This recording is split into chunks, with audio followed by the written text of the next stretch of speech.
This video is presented by me, and here is a question from the solution chapter, and the question is calculate the mass mole fraction of benzene in solution containing 30% by mass in carbon tetrachloride. So here is the question for calculate the mole fraction. Question is asking for calculate the mole fraction of benzene in solution containing the 30% by mass in carbon tetrachloride, यानी कि carbon tetrachloride और benzene का solution है और इसमें हमें क्या करना है, मोल फ्रैक्शन कैलकुलेट करना है. किसका मोल फ्रैक्शन सिर्फ निकालना है, सिर्फ और सिर्फ हमें बेंजीन का मोल फ्रैक्शन निकालना है, कार्बन टेट्राक्लोराइड का नहीं निकालना है. हालांकि जो सोल्यूशन है वो कार्बन टेट्राक्लोराइड और बेंजीन दोनों को मिला के बनाया गया है, लेकिन यहाँ पे क्वेश्चन में सिर्फ बेंजीन का पूछ रहा है. और अगर बेंजीन का हम आपको लास्ट में बता देंगे कि अगर बेंजीन का हम निकाल सकते हैं तो हम कैसे कार्बन टेट्राक्लोराइड का भी मोल फ्रैक्शन आसानी से कैलकुलेट कर सकते हैं. बस इसके लिए आपको मोल फ्रैक्शन का फार्मूला आना चाहिए. तो चलिए फिर हम लोग स्टार्ट करते हैं कि कैसे हम लोग कैलकुलेट करेंगे. तो कैलकुलेट क्या करना है, 30% बाई मास कार्बन टेट्राक्लोराइड है. Calculate the mole fraction of benzene in solution containing 30% by mass in the carbon tetrachloride, यानी कि बेंजीन 30% है. तो हम लोग मान लेते हैं, क्या मान लेते हैं कि टोटल जो सोल्यूशन का मास है, टोटल जो सोल्यूशन का मास है वो 100 ग्राम है. Total mass, let the total mass of solution, let the total mass of solution be 100 gram. And अगर पूरा टोटल अगर 100 ग्राम सोल्यूशन है तो 30% क्या है, हमारा बेंजीन है. तो हम लोग क्या मान लेंगे, तब हम लोग क्या बोल सकते हैं, अगर पूरा सोल्यूशन का वेट अगर 100 ग्राम है तो उसमें 30% बेंजीन है, तो बेंजीन बाई मास कितना हो गया, बेंजीन, एंड बेंजीन इज 30%. तो हम लोग बोल सकते हैं अब कि बेंजीन यहाँ पे 30% है, बेंजीन इज 30%.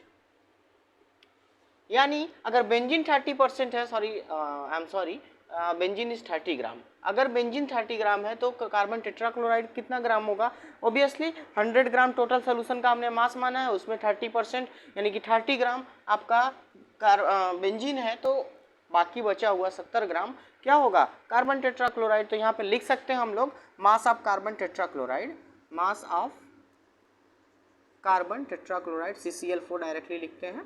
तो 100 माइनस 30 इज इक्वल टू 70 ग्राम, यानी कि 70 ग्राम क्या हो गया, कार्बन टेट्राक्लोराइड का मास हो गया. अब इसके बाद देखिए क्या करना है इसमें हमें, इसके बाद हम लोगों को सबसे पहले क्या करना है, मोलर मास निकालना है, किसका, बेंजीन का. देन हमें कार्बन टेट्राक्लोराइड का भी मोलर मास कैलकुलेट करना है, जिससे कि हम लोग आसानी से मोल फ्रैक्शन निकाल सकें. तो सबसे पहले हम क्या करेंगे, यहाँ पे मोलर मास निकालेंगे, मोलर मास ऑफ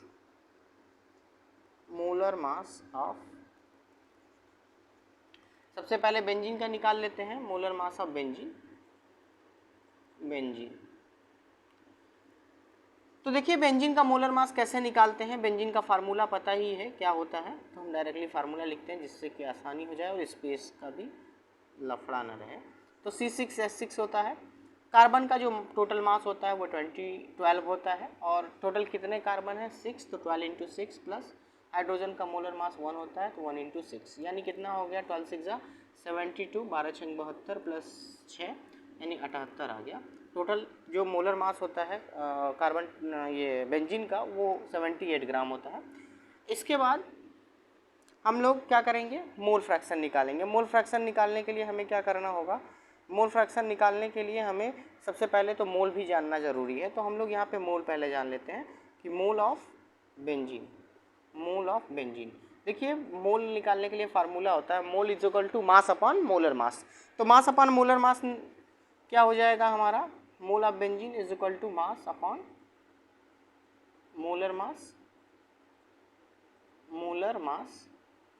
तो मास कितना है, मास अगर देखा जाए बेंजीन का तो 30 ग्राम है. मोलर मास कितना है, मोलर मास 78 है. तो ठीक है ना, 1272, अच्छा ठीक है. तो हम लोग इसको कैलकुलेट कर लेते हैं.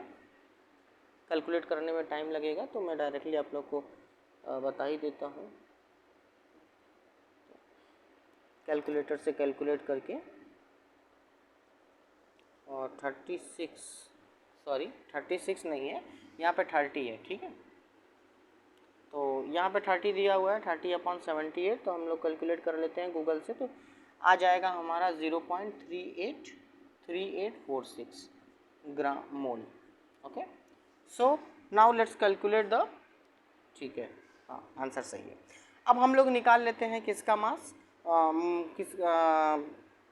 कार्बन टेट्राक्लोराइड का हम लोग यहाँ पे कैलकुलेट कर लेते हैं मोल। तो कार्बन टेट्राक्लोराइड का मोल कैलकुलेट करने के लिए हमें क्या चाहिए, हमें चाहिए कार्बन टेट्राक्लोराइड का मोलर मास। तो कार्बन टेट्राक्लोराइड का फार्मूला क्या होता है, यहाँ पर लिख लेते हैं मोलर मास ऑफ, या इसको इरेज ही कर लेते हैं, अगर इरेज कर लेंगे तो प्रॉब्लम हो जाएगी, क्योंकि यहाँ पे जो मोल आया है वो हमारे लिए काफ़ी इम्पोर्टेंट है। तो हम लोग चलिए यहाँ पे लिखते हैं फिर molar mass of carbon tetrachloride यानी CCl4। कार्बन का 12 होता है, कितने कार्बन है, एक, तो 1 से मल्टीप्लाई करिए 1। यहाँ पे है हमारा क्लोरीन, क्लोरीन का जो एटॉमिक मास होता है वो 35.5 होता है। कितने टोटल का क्लोरीन है, 4, यानी कि 12 प्लस 35 दूना 70, 70 140 140 142, I think is it correct, 142 ही होना चाहिए, ठीक है। 142 में 12 अगर हम जोड़ देते हैं तो 4 5 154 हो गया। 154 हमारा मोलर मास आ गया किसका, कार्बन टेट्राक्लोराइड का। अब हम लोग इसको थोड़ा इरेज करते हैं, यहाँ से इरेज करते हैं ना। तो अगर देखा जाए तो मोलर मास कितना आ गया हमारे कार्बन टेट्राक्लोराइड का, 154। तो मोलर मास के बाद हम लोग क्या कर लेंगे, कार्बन टेट्राक्लोराइड का मोल निकाल लेते हैं, मोल ऑफ CCl4। CCl4 का अगर मोल निकालते हैं तो कितना आ जाएगा, देखिए मोल का फार्मूला क्या होता है, मास अपन मॉलिक्यूलर मास। मास कितना था, मास हमारा था कितना था, 70 ग्राम, सॉरी, ठीक है, 70 ग्राम हमारा मास था। मॉलिक्यूलर मास कितना है, मास अपॉन मॉलिक्यूलर मास 154। इसको हम लोग कैलकुलेट कर लेते हैं। तो इसको जब हम लोग कैलकुलेट करेंगे तो कितना आ जाएगा, इसको हम लोग कैलकुलेट करते हैं तो 0.4545 आ जाएगी, 0.4545 आ जाएगा। तो ये हमारा मोल निकल गया। अब हम लोग निकालते हैं मोल फ्रैक्शन। ओके, सो चलिए हम लोग कैलकुलेट करते हैं mole fraction. Molar mass of ये हो गया, चलिए ठीक है, यहाँ तक हम लोग इसको, हमें मेन मोल का ही ज़रूरत है, तो इसको हम लोग यहाँ पे इरेज कर लेते हैं। अभी मोल को हम इरेज नहीं करेंगे बिकॉज मेन जो इम्पोर्टेंट है वो हमारा मोल ही है। मोल फ्रैक्शन निकालने का फार्मूला, मोल फ्रैक्शन किसका निकालना है, मोल फ्रैक्शन ऑफ बेंजीन यानी कि C6H6।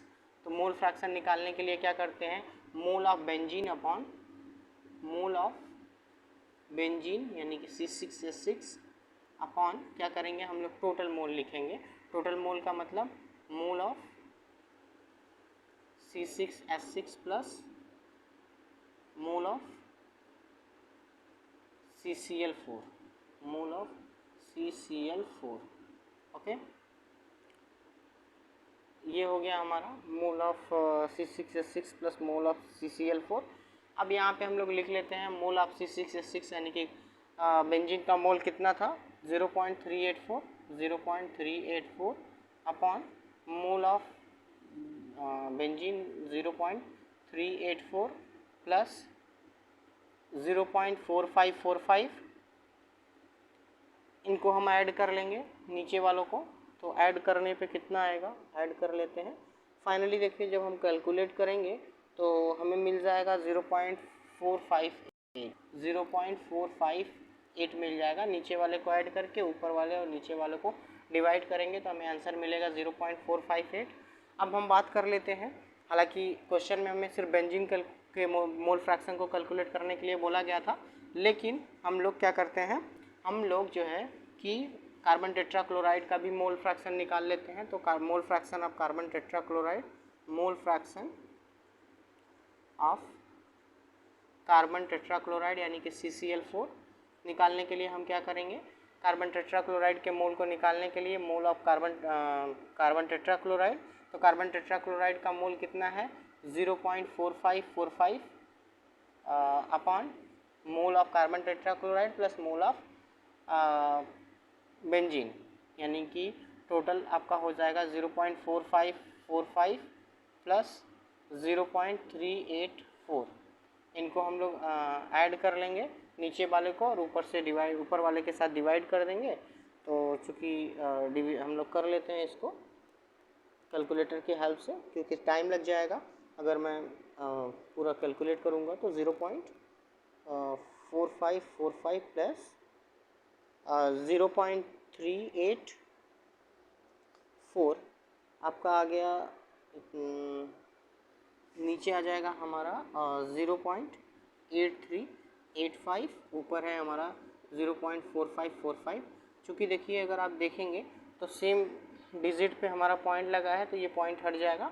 अगर हम हटाना चाहें, हम क्या करेंगे, इस पॉइंट को हटाने के लिए ऊपर नीचे 1 लिख करके नीचे जितने डिजिट बाद, यानी यहाँ पे 4 डिजिट बाद पॉइंट लगा हुआ है, तो हम लोग क्या करेंगे, अगर हमें इस पॉइंट को हटाना है तो हम लोग यहाँ पे इंटू लगा करके, हमने ऊपर के पॉइंट को हटाया है तो हम 1 लिख करके 4 जीरो बढ़ा देते हैं। ठीक है, नीचे भी 4 डिजिट बाद पॉइंट लगा है तो इसके भी पॉइंट को हटाना है तो ऊपर लिख के 4 जीरो बढ़ा देते हैं।